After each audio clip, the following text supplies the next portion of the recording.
Ils se pressaient autour de moi, j'avais du mal à respirer.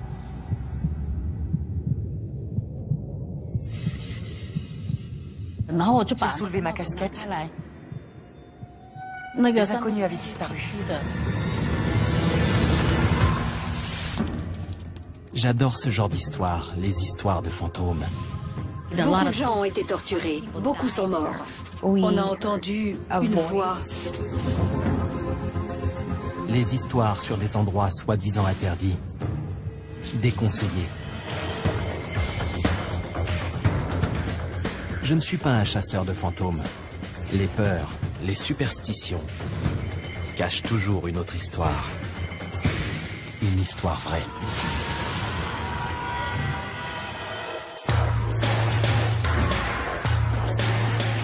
Que s'est-il vraiment passé ici?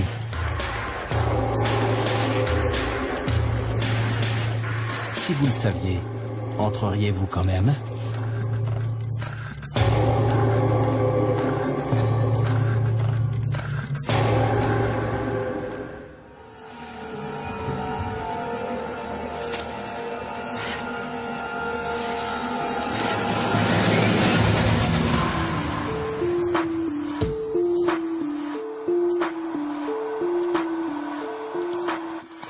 Je m'appelle Robert Joe. Je suis blogueur et explorateur urbain. Je ne suis pas venu ici pour chasser les fantômes. Ma théorie, c'est que lorsqu'un lieu est réputé hanté, c'est souvent parce qu'il a été le théâtre de véritables horreurs ou de tragédies qui ont inspiré ces histoires de fantômes. L'histoire de Taïwan est complexe. Confucianisme, bouddhisme et taoïsme s'y croisent. Et pour beaucoup, le monde physique et le monde spirituel sont inséparables. Un lieu en particulier a retenu mon attention. L'île Verte, au large de la côte sud-est de Taïwan. Sur cette île touristique, circule une légende qui est loin de faire rêver. Celle d'une grotte abritant un trésor enfoui, dans laquelle des explorateurs ont eu une surprise de taille. Je suis la directrice générale de l'hôtel Tongchang. Je m'appelle He Sheyu. Je suis née le 22 janvier 1958. En 2008, des gens de Taichung sont venus sur l'île Verte pour chercher de l'or. Nous leur avons dit qu'il n'y avait pas d'or sur l'île Verte. Mais ils n'ont rien voulu savoir.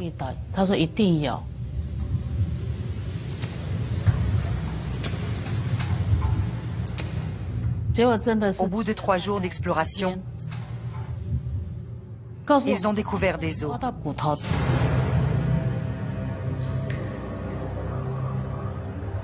Ça m'a inquiétée, alors j'ai décidé de me joindre à eux. Ils étaient accompagnés d'une religieuse de Taichung.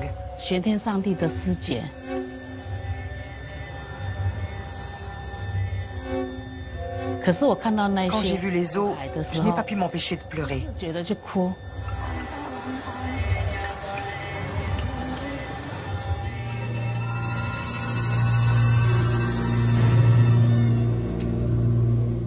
Tous les soirs, nous aidions les chercheurs d'or à transporter les os. Un soir, vers 21h, j'ai été prise d'une subite nausée.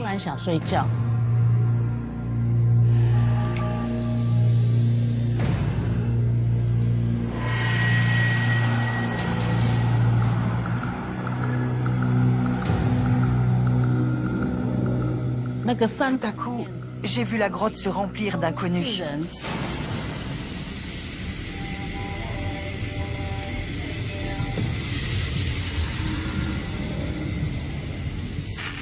Ils se pressaient autour de moi, j'avais du mal à respirer. J'ai soulevé ma casquette. Les inconnus avaient disparu, j'étais de nouveau plongée dans l'obscurité. J'étais désorientée, alors j'ai baissé ma casquette sur mon visage. Mais ils sont revenus, ils sont restés là à me regarder.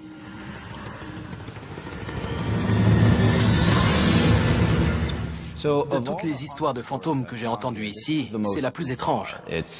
On a la directrice d'un hôtel de l'île verte qui s'associe à des chasseurs de trésors, qui cherchent des pièces d'or enfouies dans une grotte, et qui, au lieu de cela, trouvent des squelettes. Pendant qu'il déterre ces os, la propriétaire de l'hôtel est confrontée à un phénomène paranormal. Cette grotte, censée abriter de l'or et des fantômes, je me dis qu'elle doit avoir une réputation qui fait que les gens du coin ne s'y aventurent pas. Cette histoire avait tout pour faire une bonne enquête. Y avait-il un lien entre l'histoire de Madame E et un événement qui aurait pu se produire au cours de l'histoire de l'île verte?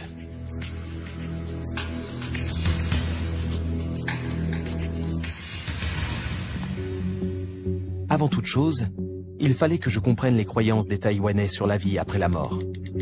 Comment la religion et les traditions influaient-elles sur leurs histoires de fantômes très particulières?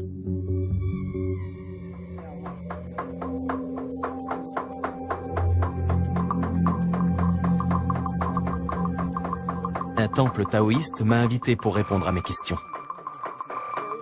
Stone Shu est une personnalité de la télé locale. Il prétend être en relation avec le monde invisible. Seigneur du Tao, divinité, je m'appelle Stone Shu et voici Robert Joe.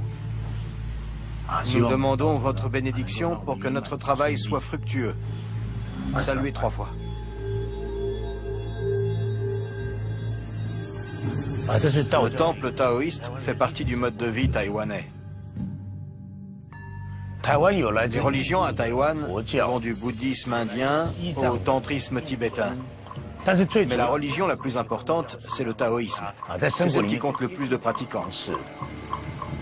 Quelle est la différence entre le taoïsme et les autres religions? Le taoïsme se concentre sur la vie passée, présente et future. Les taoïstes croient au cycle de la vie et à la réincarnation. Le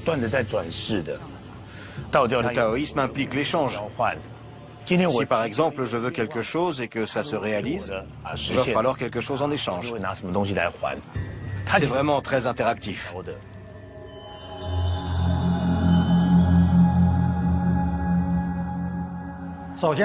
Bienvenue à tous.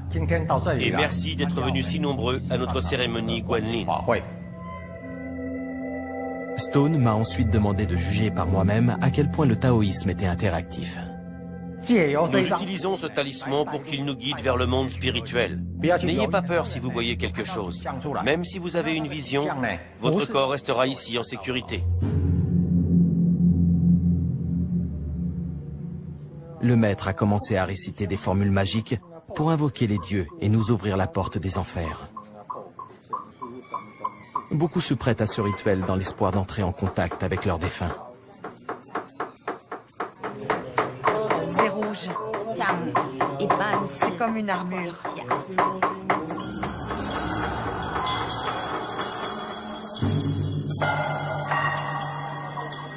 Quelle que soit la vision que j'étais censé avoir, je ne l'ai pas eue. Le monde que j'avais très envie d'explorer était lui bien réel. Que pouvez-vous me dire sur l'île verte? Pour vous, ça pourrait être le portail vers un autre monde. Vous y verrez une grotte dans laquelle se trouve la statue de la déesse de la miséricorde. Dans cette grotte, vous vous sentirez en paix. Vous sentirez la force absolue que la déesse de la miséricorde vous donnera. J'aimerais vous donner ceci pour vous porter chance. C'est un talisman en bois qui vous portera bonheur. J'espère que les fantômes se manifesteront pour vous.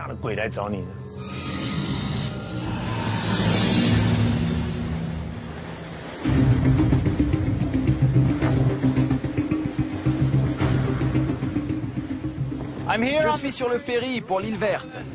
C'est une destination très prisée des touristes l'été. Ils s'y rendent par centaines pour ces plages et pour l'une des rares sources d'eau chaude salée au monde. Je ne crois pas aux fantômes. J'avais le sentiment que ce qui s'était passé dans la grotte cachait quelque chose que Madame E ne soupçonnait pas. J'approchais de l'île où se trouvait la grotte, dont on disait qu'elle renfermait un trésor. La grotte où Madame E avait vu des revenants.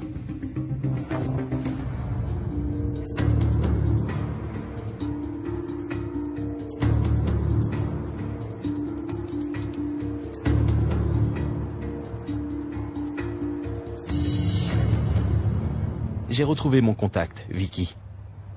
Hey, Vicky. Bonjour Vicky. Il faut que je trouve cette grotte. Alors ce serait bien qu'on parle aux gens du coin. Qu'on leur demande où elle est. Je peux vous déranger? Connaissez-vous la grotte où est enfoui de l'or? Avez-vous entendu parler d'une grotte? Non, jamais. Ces jeunes savent peut-être. Est-ce qu'il y a des grottes sur l'île verte? La grotte aux hirondelles? Vous ne devriez pas y aller. N'y allez pas. La grotte était à la hauteur de sa réputation. La plupart des gens ne savent pas où elle est. Ils n'en ont jamais entendu parler. Et les rares personnes qui la connaissent me déconseillent d'y aller. Je ne sais pas quoi en penser. J'ai également découvert que la grotte s'appelait la grotte aux hirondelles. Je voulais savoir quelle était la probabilité que de l'or soit enfoui sur l'île verte. D'où pouvait-il provenir?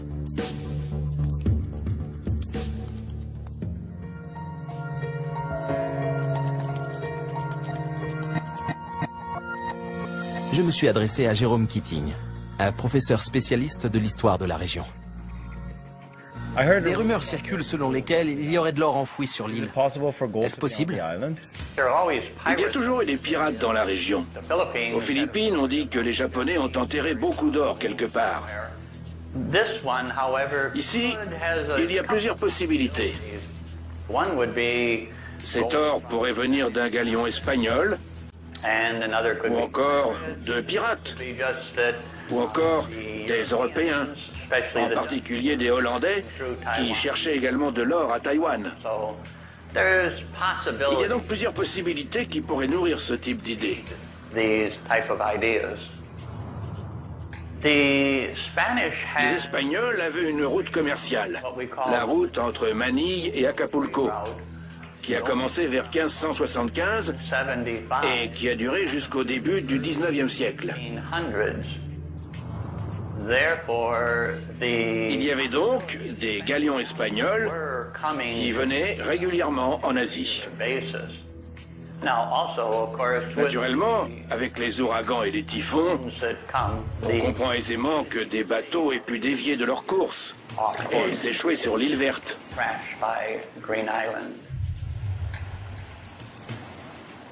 Donc c'est tout à fait possible.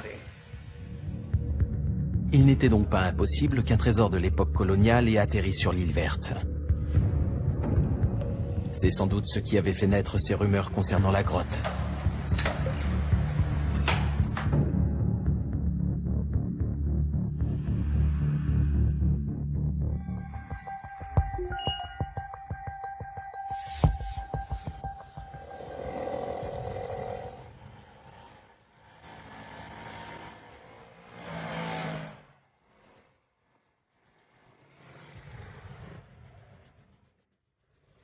Vicky avait localisé le mari de Madame E.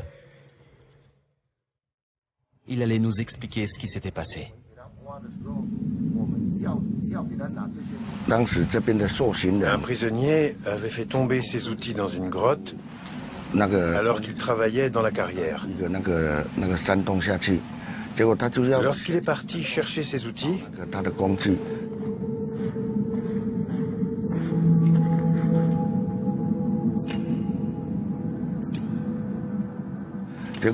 il a trouvé une grotte et de mystérieuses briques. Il a donné un coup de burin sur le bord d'une brique et il a découvert que c'était un lingot d'or.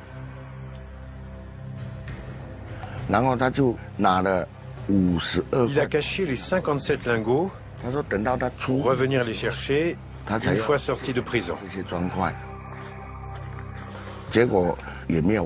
Lorsqu'il est revenu chercher l'or, il ne l'a pas trouvé. Sur son lit de mort, il a parlé de l'or à un ami.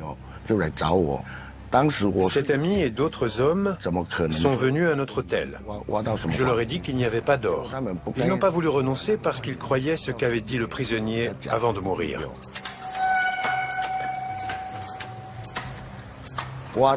Après avoir creusé 3 ou 4 jours, ils ont trouvé une plateforme.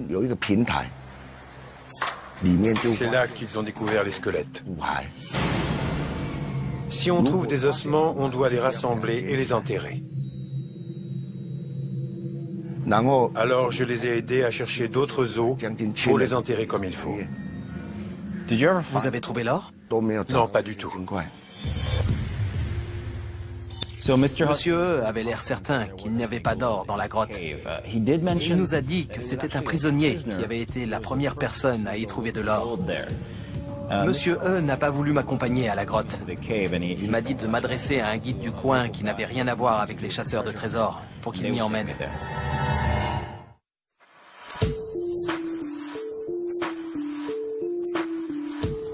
Je suis venu sur l'île verte au large de la côte sud-est de Taïwan parce qu'il circule des rumeurs sur une grotte hantée. En enquêtant, j'ai découvert que des chasseurs de trésors y étaient allés dans l'espoir de trouver de l'or, mais qu'ils n'avaient pas eu cette chance. Au lieu de cela, ils avaient déterré des squelettes humains. Que s'était-il réellement passé dans cette grotte? Et pourquoi certains habitants de la région refusaient d'y entrer? Maintenant que j'avais localisé la grotte, il ne me restait plus qu'à trouver quelqu'un qui veuille bien m'y emmener.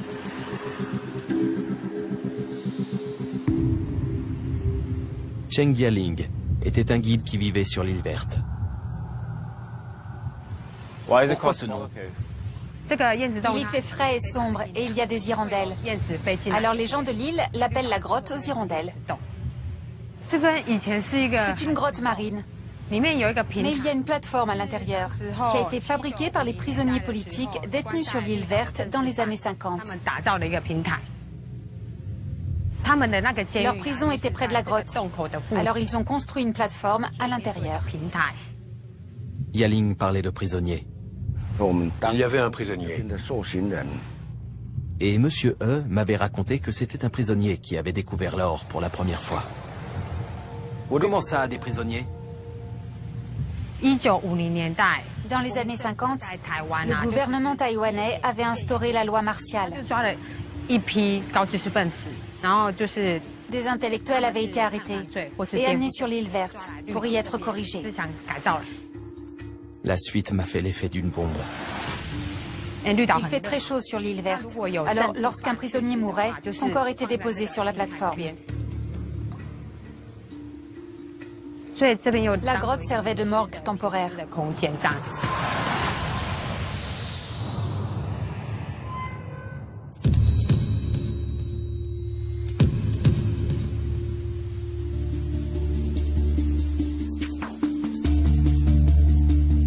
En entrant dans la grotte, j'ai senti le changement d'atmosphère. À l'intérieur, l'air était lourd et un peu plus frais. L'histoire devenait encore plus étrange. Il était clair qu'on pouvait entasser beaucoup de cadavres dans cette grotte si on le voulait. Certains de ces prisonniers politiques avaient-ils été enterrés ici? Cela pourrait expliquer les os que les chasseurs de trésors avaient trouvés. C'était plausible. Et si cette grotte avait servi de morgue, il était facile de comprendre pourquoi certains la croyaient hantée. Je viens de sortir de la grotte aux hirondelles. Et on peut voir des hirondelles voler près de l'entrée. À l'intérieur, il y a suffisamment d'espace pour stocker des cadavres. Donc cette histoire pourrait être vraie.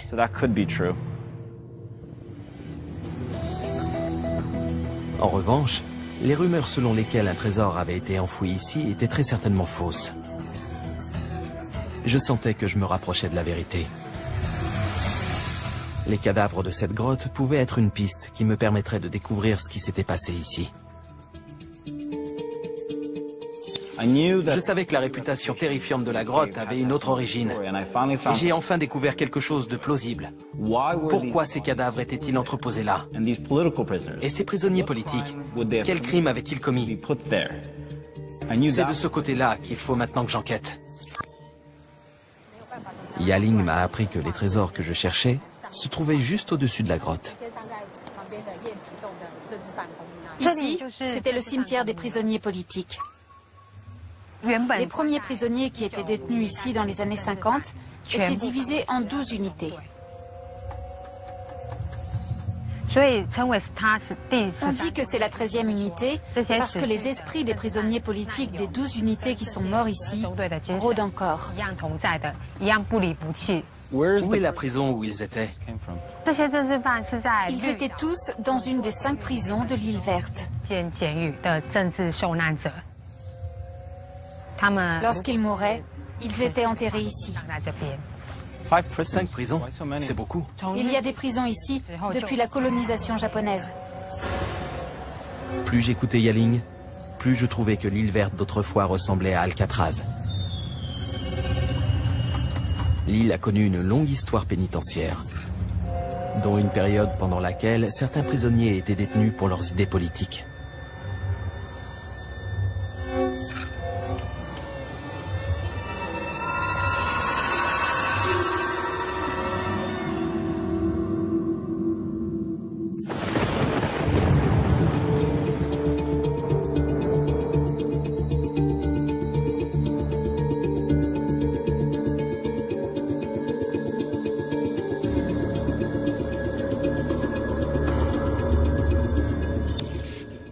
Il s'avère que sur l'île, il y a 5 prisons de moins de 3000 détenus. Je trouve que ça fait beaucoup de prisons. Elles forment un immense complexe,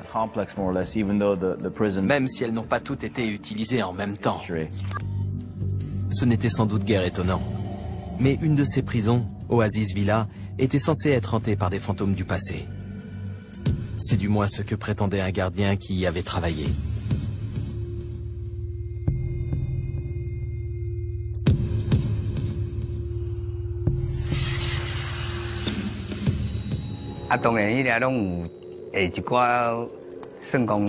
Oasis Villa a été le théâtre de plusieurs morts mystérieuses.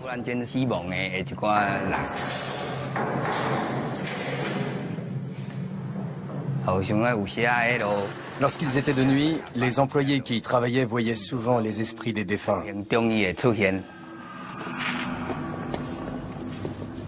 Ça pouvait faire très peur parfois. Je faisais une ronde au premier étage. Il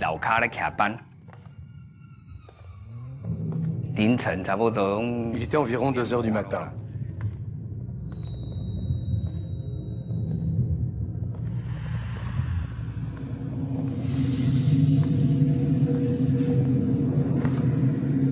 J'ai vu la silhouette d'un homme dans le couloir. Il portait un uniforme blanc avec des rayures bleues. Il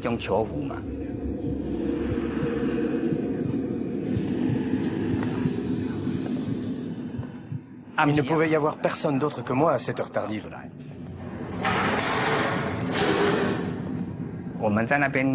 L'uniforme que portaient les prisonniers à cette époque-là n'était pas rayé.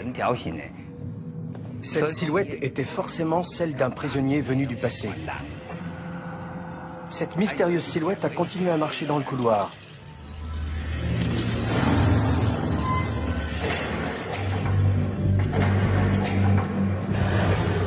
Puis, elle a disparu.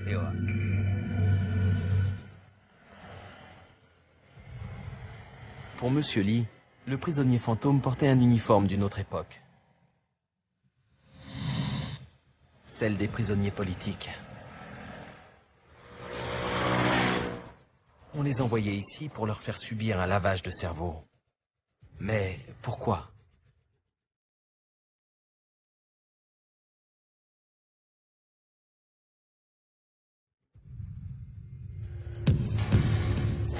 Que se passait-il exactement ici ?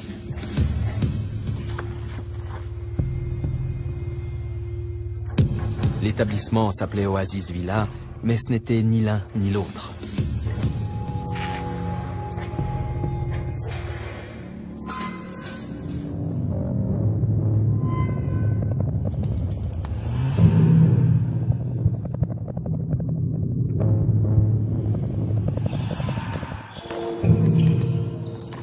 Voici le terrain de basket. Vu d'ici, ça pourrait être une école catholique. Le slogan sur le mur signifie en gros « Il n'est jamais trop tard pour devenir une bonne personne ». Ça ne fait aucun doute. Tout cela a été destiné à éduquer.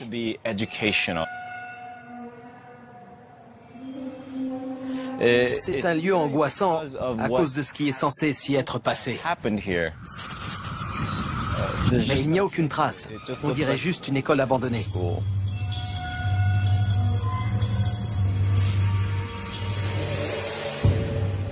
Voici l'Oasis Villa.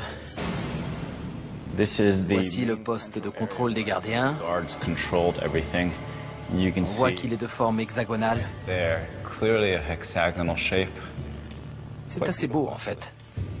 Ça, c'est le premier étage où étaient enfermés les cas particuliers. Et c'est ici que le gardien dit avoir vu un revenant. Allons voir.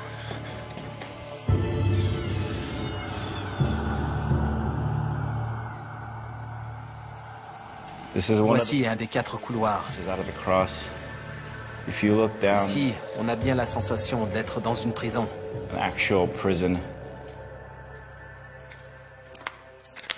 Vous trouverez sans doute que ça ressemble à un dortoir.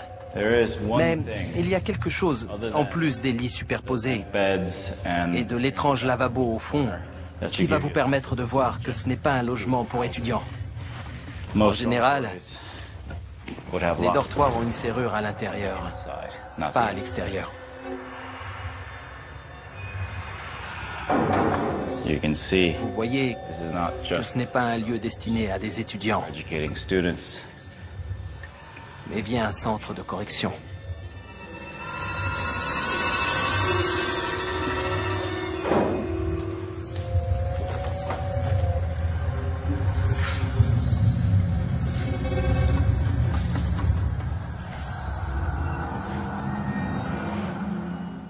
Et ici, on a des murs capitonnés. Ces cellules devaient être destinées aux prisonniers qu'ils jugeaient dangereux pour eux-mêmes. Tous les murs capitonnés.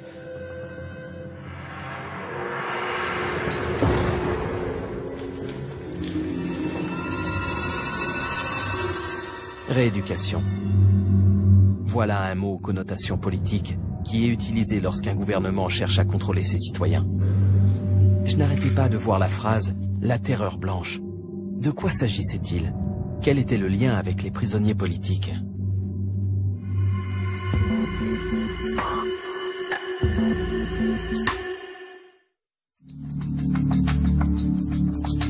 Je m'étais rendu sur l'île verte pour enquêter sur une grotte prétendument hantée et qui était censée abriter de l'or.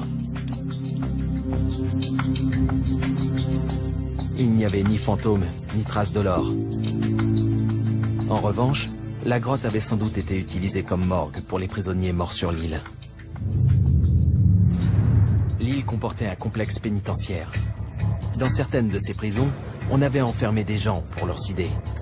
Tout cela s'était produit pendant une période appelée la Terreur blanche. Oasis Villa a quelque chose de perturbant. On dirait le nom d'un club de vacances, mais c'était bien une prison. Les portes se ferment de l'extérieur. Les gens qui étaient enfermés devaient renoncer à leurs idées et en adopter d'autres, validées par le gouvernement. Tout cela se passait pendant une période appelée la Terreur blanche. J'aimerais savoir ce qui s'est passé exactement pendant cette période et pourquoi les gens étaient envoyés ici.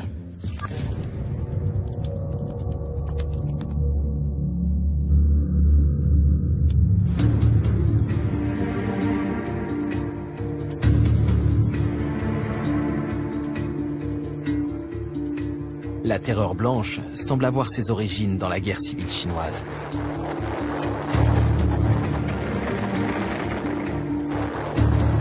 Après sa défaite sur le continent, le parti nationaliste de Chiang Kai-shek prend le contrôle de Taïwan, en totale opposition avec le gouvernement communiste de Mao à Pékin.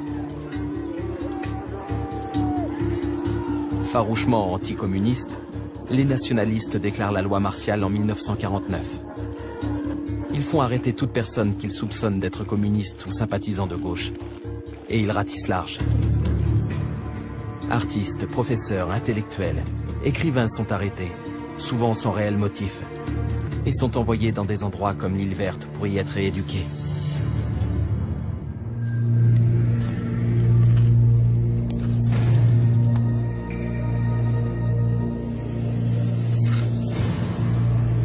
Je suis retourné au complexe pénitentiaire de l'île Verte pour faire un tour dans le centre de correction Nouvelle Vie.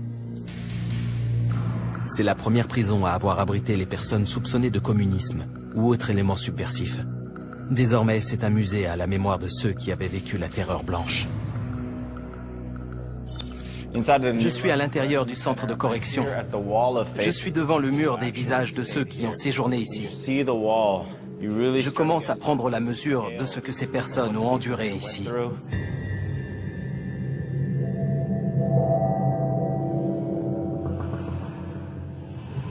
On voit bien que certaines photos ont été prises une fois la personne incarcérée, puisqu'elle porte un numéro.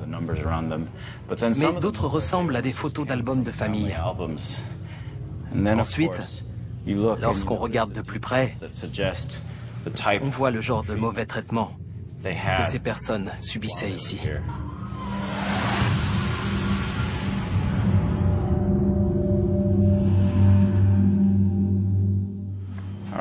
Je suis toujours à l'intérieur du centre.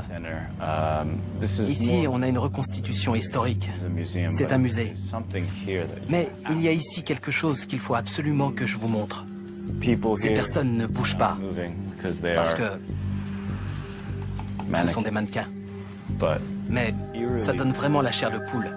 Le gars qui est assis est en train de lire. Même à cette distance, j'ai vraiment l'impression qu'il est sur le point de bouger.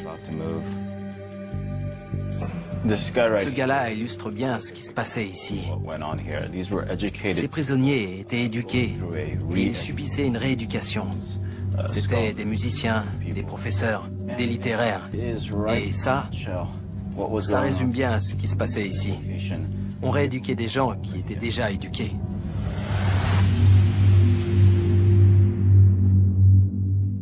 La plupart de ces prisonniers n'étaient même pas communistes. Je voulais en retrouver un et l'interviewer. Kwon Cheng-Chu a été détenu dans le centre de correction Nouvelle Vie dans les années 60. Monsieur Kuo, dans quelles circonstances avez-vous été arrêté? Ils disaient qu'ils arrêtaient les espions communistes. Monsieur Kuo a 28 ans lorsqu'il est arrêté. Il travaille dans une épicerie avec un ami. Des années plus tard, il écrira un mémoire sur ses années de prison. Que faisiez-vous lorsqu'ils sont arrivés? Ils sont arrivés à midi et ensuite, ils ont dit qu'ils devaient vérifier certaines choses. Ils ont regardé ma carte d'identité et m'ont dit que quelque chose n'allait pas, qu'il fallait que je les suive. Et c'est comme ça que je me suis retrouvé au commissariat de police et que j'ai subi un interrogatoire. Ils m'ont donné un document parce qu'ils voulaient que je le signe en guise d'aveu. J'ai refusé. Alors j'ai beaucoup souffert.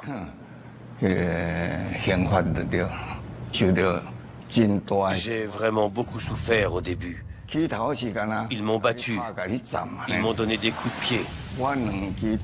Ils m'ont arraché l'ongle des 2 gros orteils. Ça a été un supplice. Mais je n'ai pas cédé. J'ai serré les dents. J'ai supporté la douleur. Ils ne m'ont pas pour autant relâché. L'histoire de M. Kuo était insoutenable. Aujourd'hui, il en parle ouvertement dans l'espoir que les nouvelles générations ne répètent pas les erreurs du passé. Être torturé pour les idées qu'on est soupçonné d'avoir est difficile à oublier. Ils auraient dû me condamner à mort, mais au lieu de ça, j'ai été condamné à perpétuité.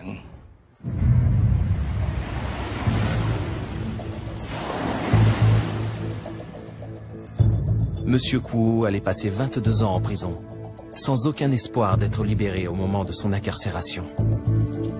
Ils étaient des milliers de prisonniers comme lui pendant la Terreur blanche, et son histoire n'était que le sommet de l'iceberg.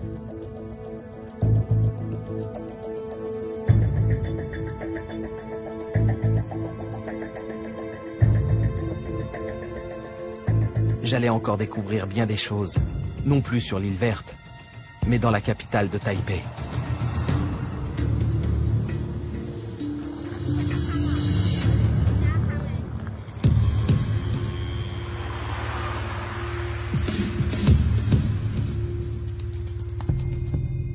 Il ne m'a pas fallu longtemps pour trouver des traces de la terreur blanche à Taipei. Monsieur Kuo m'avait conseillé d'aller dans le tristement célèbre centre de détention Jingmei pour en apprendre davantage.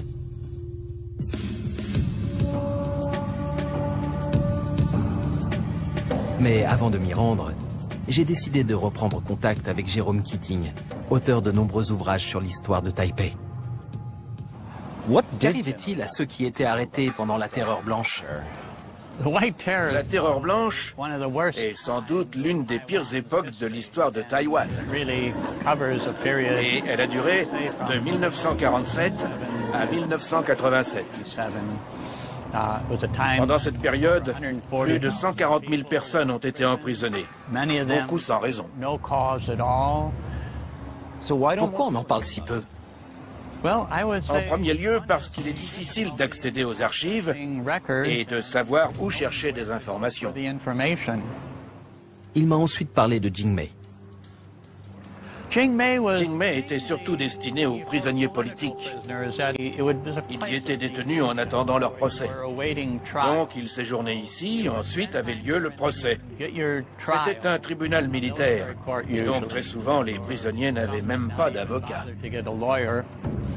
Dans le pire des cas, ils étaient condamnés et exécutés. Et sinon, le plus souvent, ils étaient envoyés sur l'île verte. Les informations accessibles, où est-ce que je peux les trouver? Jingmei me semble être un bon point de départ, parce que dans les archives figurent les noms des prisonniers, la durée de leur détention, le lieu où ils sont allés après leur libération.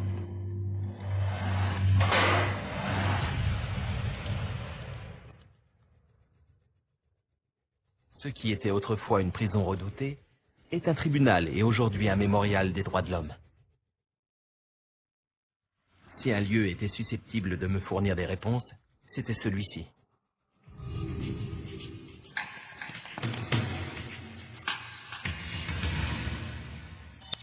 Voici Jingmei.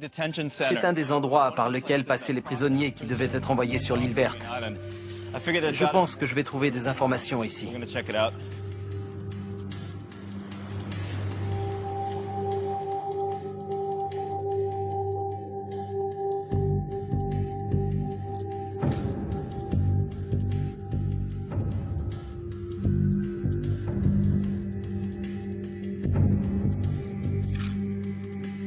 À première vue, l'endroit ressemblait à un plateau de cinéma. Des téléphones derrière les barreaux pour que les prisonniers puissent parler à leurs proches. Et puis, de vieux enregistreurs à bande que les autorités utilisaient pour écouter leurs conversations. Au fil de l'exposition, je commençais à entrevoir le secret et la paranoïa qui enveloppait la terreur blanche, comme un épais brouillard, comme un fantôme. Il n'était pas étonnant qu'on ait su si peu de choses pendant si longtemps. Il fallait que je parle à un ancien prisonnier de Jingmei pour pouvoir enfin assembler toutes les pièces de ce puzzle.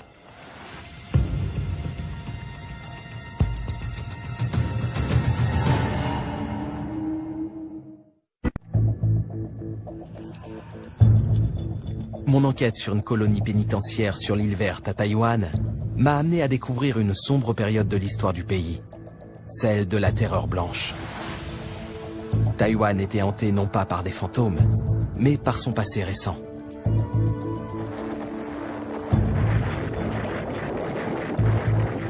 Le pays a connu 4 décennies de lois martiales et une campagne pour éradiquer le communisme durant lequel plus de 100 000 personnes ont été emprisonnées. Beaucoup n'étaient pourtant pas coupables des crimes qui leur étaient reprochés. C'est dans des centres comme celui de Jingmei que ceux qui étaient accusés de subversion étaient jugés. La plupart étaient ensuite envoyés en prison, et certains étaient exécutés.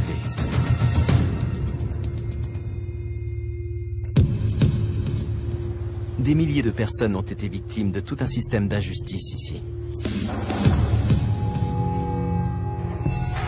Des aveux obtenus sous la torture, des procès pour l'exemple, dont l'issue était connue d'avance, des prisonniers désespérés poussés au suicide. Leur désespoir semblait encore palpable.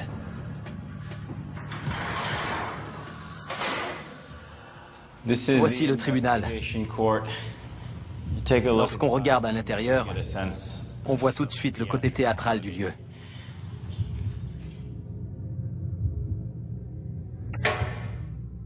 C'est ici que les accusés devaient être assis.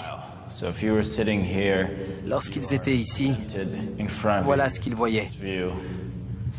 3 juges en train de les regarder. C'était clairement destiné à les intimider. Ils n'y pouvaient pas grand-chose, j'imagine. Toutefois, certains prisonniers ont réussi à agir.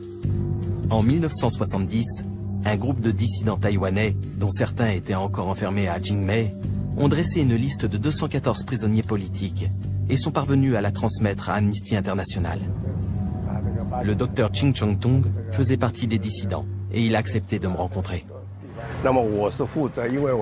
C'était moi qui pratiquais les examens de santé à l'époque. Il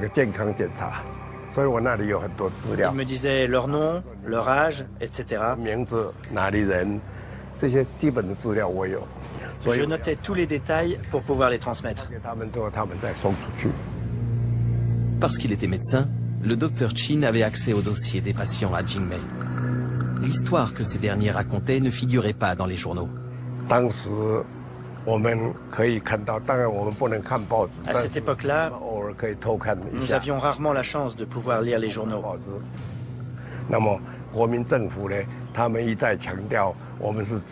Le gouvernement affirmait que nous étions dans une Chine libre et qu'il n'y avait pas de prisonniers politiques. Mais en réalité, nous étions tous des prisonniers politiques. Il y avait des milliers de prisonniers ici, y compris sur l'île verte et dans la prison de Taiyuan. Nous n'avions pas le droit d'en parler, sous peine d'avoir des problèmes. Les risques qu'il prenait pouvaient lui coûter très cher. Mais le prix du silence était également très élevé. Parfois, sur l'île verte, les prisonniers tenaient tête aux officiers et ils étaient punis. Certains ont même été exécutés. Ils ont été fusillés. Alors nous avons décidé d'alerter le reste du monde. Et en particulier Amnesty International, dont le siège est au Royaume-Uni. Mais il fallait faire preuve d'une grande prudence. Si les autorités avaient trouvé la liste avant sa diffusion, le Dr Chin aurait pu être exécuté. Toutefois, c'est grâce à des actions comme la sienne que le voile qui entourait la terreur blanche a fini par être levé. Très franchement, je suis un peu partagé sur cet endroit. On imagine très bien la terreur que devaient ressentir ces prisonniers qui attendaient de connaître leur sort. Un sort qui reposait sur des décisions totalement arbitraires. Ils pouvaient vivre ou mourir selon qui prenait la décision. Les reconstitutions qui ont été faites dans l'idée de montrer ce qui se passait ici semblent assez authentiques. On voit le sol de la prison, sa vétusté et son état de délabrement.